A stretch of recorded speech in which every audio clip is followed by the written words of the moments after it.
नमस्कार। पिछली बार हमने बात की थी कि कैसे अर्जुन अहम मोह और करुणा में बिल्कुल डूब गए थे। हाँ बिल्कुल। वो अपने ही गुरुओं और रिश्तेदारों के खिलाफ लड़ने की सोच से ही कांप उठे थे। सही। यहाँ तक कि उन्होंने कह दिया था कि भाई युद्ध से तो अच्छा है मैं भीख मांग लूं। बुद्धि काम नहीं कर रही थी उनकी। और फिर उन्होंने एक तरह से हार मानकर कृष्ण से कहा कि आप ही रास्ता दिखाइए, मैं आपका शिष्य हूँ। हाँ बिल्कुल। वो हमने अध्याय 2 श्लोक 4 से 8 में देखा था। तो इस पूरे समर्पण के बाद अर्जुन ने आखिर क्या तय किया? यही सबसे दिलचस्प मोड़ है। और उस पर भगवान कृष्ण ने क्या कहा? आइए आज इसी पर बात करते हैं। अध्याय 2 के श्लोक 9 और 10 पर। तो संजय धृतराष्ट्र को बता रहे हैं श्लोक 9 में, एवं मुक्त्वा ऋषिकेशम गुणाकेश परंतप न योत्से इति गोविंद मुक्त्वा तूष्णी बभूवः। इसका मतलब है, हे राजन, निद्रा को जीतने वाले यानी गुणाकेश और शत्रुओं को ताप देने वाले यानी परंतप अर्जुन इस तरह ऋषिकेश यानी श्री कृष्ण महाराज से कहकर, क्या कहकर? यही कि न योत्सेति, मैं युद्ध नहीं करूंगा, ऐसा साफ साफ गोविंद से कहकर वो चुप हो गए। देखिए, यहीं पर विरोधाभास है। उन्हें गुड़ाकेश कहा जा रहा है जिसने आलस और नींद जीत ली, परंतप जो दुश्मनों के लिए काल है। हाँ, ये तो योद्धा के गुण है। बिल्कुल। लेकिन वही अर्जुन अपने क्षत्रिय धर्म समाज की रक्षा के कर्तव्य उसके बिल्कुल उलट जा रहे हैं। कह रहे हैं न योत्स्ये, मैं नहीं लड़ूंगा।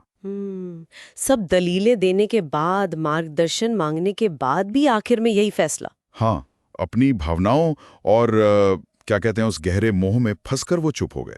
तुष्णी बभूवः। तो ये चुप्पी बस हार मान ली, या इसमें एक तरह की जिद भी थी कि बस मैंने कह दिया अब बात खत्म? बिल्कुल। उनका ये मौन उस समय उनके पक्के इरादे को दिखाता है। भला ही वो इरादा मोह और अहम भ्रम पर टिका था। सही। उन्होंने अपनी तरफ से बात पूरी कर दी। अब गेंद कृष्ण के पाले में थी एक तरह से। ये मानवीय स्वभाव भी है शायद। जब हम बहुत भावुक होते हैं तो तर्क पीछे रह जाता है। वही तो अर्जुन ने तो हथियार डाल दिए मन से। अब सब देख रहे हैं कृष्ण क्या कहेंगे। इस निराशा और इनकार के पल में उनकी क्या प्रतिक्रिया थी? श्लोक 10 बताता है। संजय आगे कहते हैं, तमुवाच ऋषिकेशः प्रहसनीव भारत सैन्योरुभयोर मध्ये विषीदंतम इदम वचः दश। यानी, हे भारतवंशी धृतराष्ट्र। तब ऋषिकेश यानी श्री कृष्ण महाराज ने दोनों सेनाओं के बीच में शोक करते हुए उस अर्जुन को हंसते हुए से प्रहसनीव ये वचन बोले। ये प्रहसनीव, हंसते हुए से, ये शब्द बहुत बहुत महत्वपूर्ण है यहाँ। हाँ, ये थोड़ा चौंकाता है। अर्जुन इतने दुखी हैं, युद्ध ना करने का फैसला कर चुके हैं, और कृष्ण मुस्कुरा रहे हैं। हाँ, पर ये मजाक उड़ाने वाली हंसी नहीं है, बिल्कुल नहीं। ये एक गहरी स्नेह भरी समझ है। अच्छा, कई लोग सोच सकते हैं कि ये थोड़ा क्या कहते हैं असंवेदनशील नहीं है, इतने दुख में कोई मुस्कुराए। बहुत अच्छा सवाल उठाया आपने।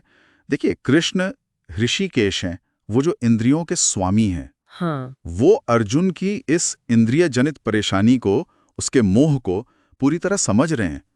ये मुस्कान अर्जुन के अज्ञान पर है, उसकी उस वक्त की दशा पर है। ये एक गुरु की मुस्कान है। वो जानते हैं कि शिष्य भ्रम में है, पर वो ये भी जानते हैं कि इस भ्रम को मिटाने वाला ज्ञान अब दिया जाने वाला है।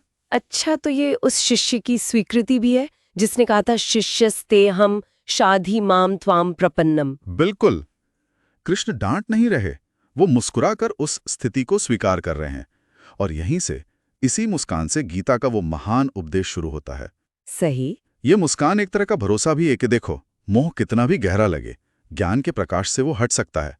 अस्थायी है ये सब। वाह, कृष्ण की वो मुस्कान, वाकई कितना गहरा मतलब है उसमें। ये सिर्फ एक रिएक्शन नहीं है, ये तो भूमिका है उस संवाद की जो आगे बढ़ने वाला है। हाँ, एक प्रस्तावना है। एक तरह से इशारा कि हाँ, तुम अभी उलझे हो पर रास्ता खुलने वाला है, ज्ञान का प्रकाश आने वाला है। बिल्कुल सही। और ये बात हमें भी सोचने पर मजबूर करती है ना। जब हम अपने जीवन में या दूसरों में ऐसा गहरा भ्रम या दुख देखते हैं तो हम कैसे रिएक्ट करते हैं। क्या हम उस पल की स्थिति के पार देख पाते हैं उस व्यक्ति की असल क्षमता को, जैसे कृष्ण ने अर्जुन में देखा? सही बात है, सोचने वाली बात है। तो ऐसे ही गहरे विचारों और विश्लेषण के लिए हमारे चैनल को लाइक, फॉलो और कमेंट करना ना भूलें। ताकि आप आगे आने वाले संवादों से जुड़े रहें। बिल्कुल, मिलते हैं अगली कड़ी में।